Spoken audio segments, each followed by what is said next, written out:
آج کے اس ایپیسوڈ میں آپ کو بتانا چاہوں گا ایک واقعہ جو کہ نبی کریم صلی اللہ علیہ وسلم کے دور میں پیش آیا۔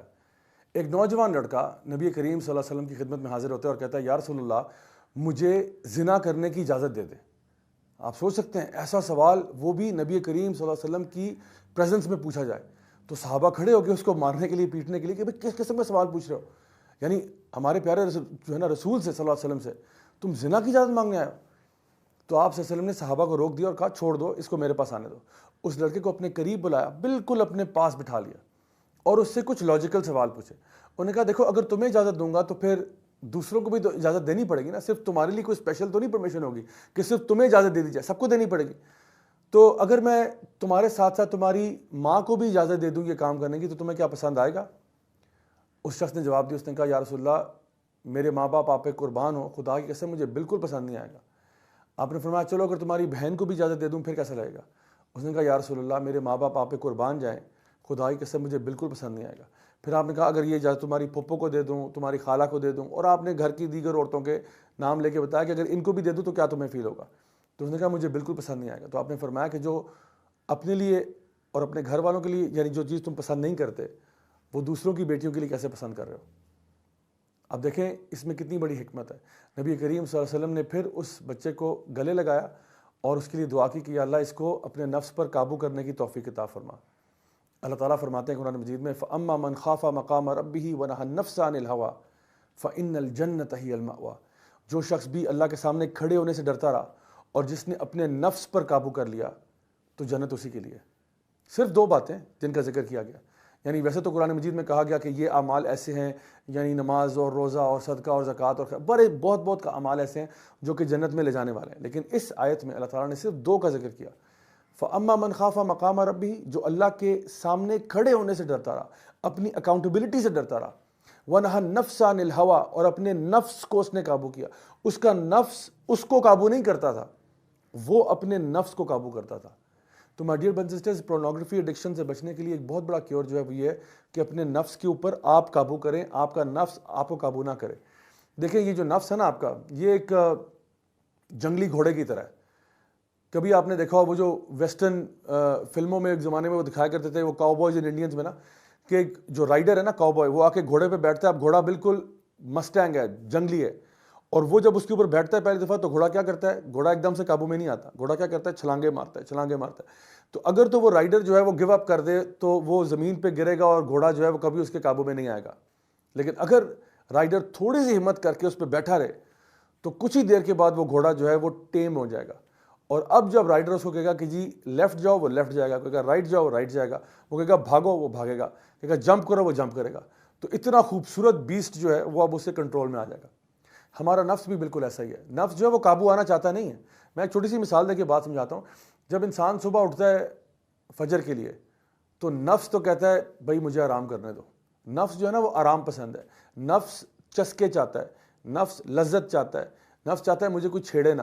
تو آپ جب صبح اٹھتے ہو نا فجر کے لیے تو نفس کہتا ہے نہیں سوتے رہو سوتے رہو، لیکن آپ نے اس پہ قابو کیا، آپ نے کہا نہیں میں اٹھوں گا، آپ فوراً سے بستر سے باہر نکلے، واش روم کی طرف گئے، منہ پہ پانی پھینکا، تو آج نفس آپ کے قابو میں آ گیا۔ کل بھی یہی کریں، پرسوں بھی یہی کریں، ترسوں بھی یہی کریں، تو ایونچولی کیا ہوگا کہ آپ اپنے نفس کو کنٹرول کر لیں گے اور صبح کی نماز پڑھنا آپ کی عادت بن جائے گی۔ بالکل اسی طریقے سے پورنوگرافک ایڈکشن میں بھی آپ اگر اپنے نفس کو ایک دفعہ روکیں، دو دفعہ روکیں، تین دفعہ روکیں، پھر نفس بھی کہتا ہے بھائی خدا کا واسطہ ہے میری جان چھوڑو، اور پھر وہ آپ کے تابع ہو جاتا ہے۔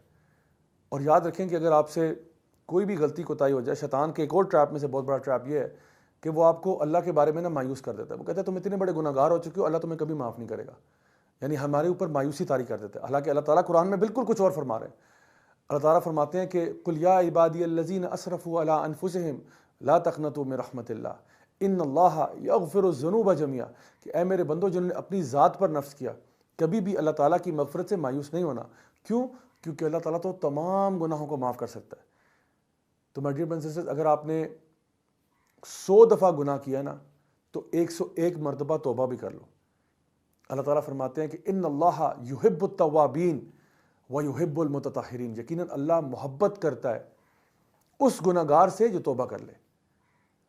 اللہ سبحانہ تعالیٰ نے جہنم کو پیدا کیا اور اللہ تعالیٰ نے جنت کو پیدا کیا۔ جہنم کو پیدا کیا گناہ گاروں کے لیے اور جنت کو بھی پیدا کیا گناہ گاروں کے لیے۔ جہنم کو ان گناہ گاروں کے لیے جو توبہ نہیں کرتے، اور جنت کو ان گناہ گاروں کے لیے جو توبہ کر لیتے ہیں۔ کیونکہ نبی کریم صلی اللہ علیہ وسلم کی حدیث ہے، آپ نے فرمایا کہ ہر ابن آدم خطا کار ہے، لیکن ان میں سے بہترین وہ ہیں جو توبہ کر لیتے ہیں۔ تو اگر آپ چاہتے ہیں اس عادت کو چھوڑنا تو جان لیں اللہ تعالیٰ رحمان و رحیم بھی ہے، لیکن اس کے لیے آپ کو اللہ تعالیٰ سے معافی بھی مانگنی ہوگی اور اللہ کی طرف لوٹ کے آنا ہوگا۔ ایک دفعہ لوٹ کے آئیں، 2 دفعہ لوٹ کے آئیں، 3 دفعہ، 50,000 دفعہ لوٹ کے آئیں اللہ کی طرف، لیکن لوٹ کے ضرور آئیں۔ امام حسن البصری رحمہ اللہ کے پاس کچھ ان کے اسٹوڈنٹس آئے، انہوں نے کہا شیخ ہم سے غلطی ہوتی ہے اور پھر ہم لوگ توبہ کرتے ہیں، پھر غلطی ہوتی ہے پھر توبہ کرتے ہیں، پھر غلطی ہوتی ہے پھر توبہ کرتے ہیں، حتیٰ کہ ہمیں شرم آتی ہے کہ اب ہم کیسے اللہ تعالیٰ کے پاس نماز کے لیے جائیں، کیونکہ ہمیں اپنے اندر ایک منافقت نظر آتی ہے کہ ہم گناہ بھی کر رہے ہیں اور نماز بھی پڑھ رہے ہیں۔ تو اب ہم سوچ یہ رہے ہیں کہ ہم لوگ نماز چھوڑ دیں کچھ عرصے کے لیے اور پہلے اپنے گناہوں کو چھوڑنے پہ کام کریں، پھر بعد میں جب وہ گناہ چھوٹ جائیں گے پھر نماز پڑھ لیں۔ تو امام حسن البصری رحمہ اللہ نے فرمایا کہ یہی تو ہے جو شیطان چاہتا ہے تمہارے سے، کہ تم ابھی تو گناہ کر رہے ہو نا، تو یہ نیکی بھی چھوڑ دو اور اپنے اوپر مایوس ہو جاؤ اور اللہ تعالیٰ کے بتائے ہوئے فرائض کو چھوڑ دو۔ شیطان یہی تم سے کروانا چاہتا ہے۔ تو my dear brothers and sisters, کبھی بھی اللہ تعالیٰ کی مغفرت سے مایوس نہیں ہونا۔ جب بھی غلطی ہو، کوتاہی ہو، واپس اللہ کی طرف لوٹ کے آئیں، کیونکہ یہ جو گناہوں کے اندر رہ کے نا انسان کبھی کبھار ایسا لگتا ہے اس کو گناہ نہیں لگتے۔ کبھی انسان کسی پبلک واش روم میں جائے نا تو آپ کو ایک دم سے بدبو آتی ہے، آپ اپنا ناک بند کر لیتے ہیں، لیکن آپ 15-20 منٹ وہاں کھڑے رہے نا تو کچھ دیر کے بعد آپ کو لگتا ہے نہیں بالکل آب و ہوا ہے تو بالکل نارمل ہے، کوئی مسئلہ نہیں ہے۔ کیوں؟ کیونکہ آپ کی باڈی امیون ہو جاتی ہے اس بری اسمیل سے۔ بالکل اسی طرح سے ہم لوگ گناہوں سے بھی امیون ہو جاتے ہیں۔ گناہ کر کر کے نا ہمیں کچھ عرصے کے بعد گناہ نہیں لگتا۔ تو کہنے کا مطلب یہ ہے کہ انسان جب بھی کسی گناہ میں پڑ جائے واپس اللہ کی طرف لوٹ کے آئے اور اپنا ڈائگنوسس خود کرے کہ بھئی میں ایک مسئلے کا شکار ہوں، تو انشاءاللہ اللہ بہت معاف کرنے والا ہے اگر آپ توبہ کرنے والے ہیں تو۔ Until next time, this is Raja Javlak signing off. Wassalamu alaikum warahmatullahi wabarakatuh.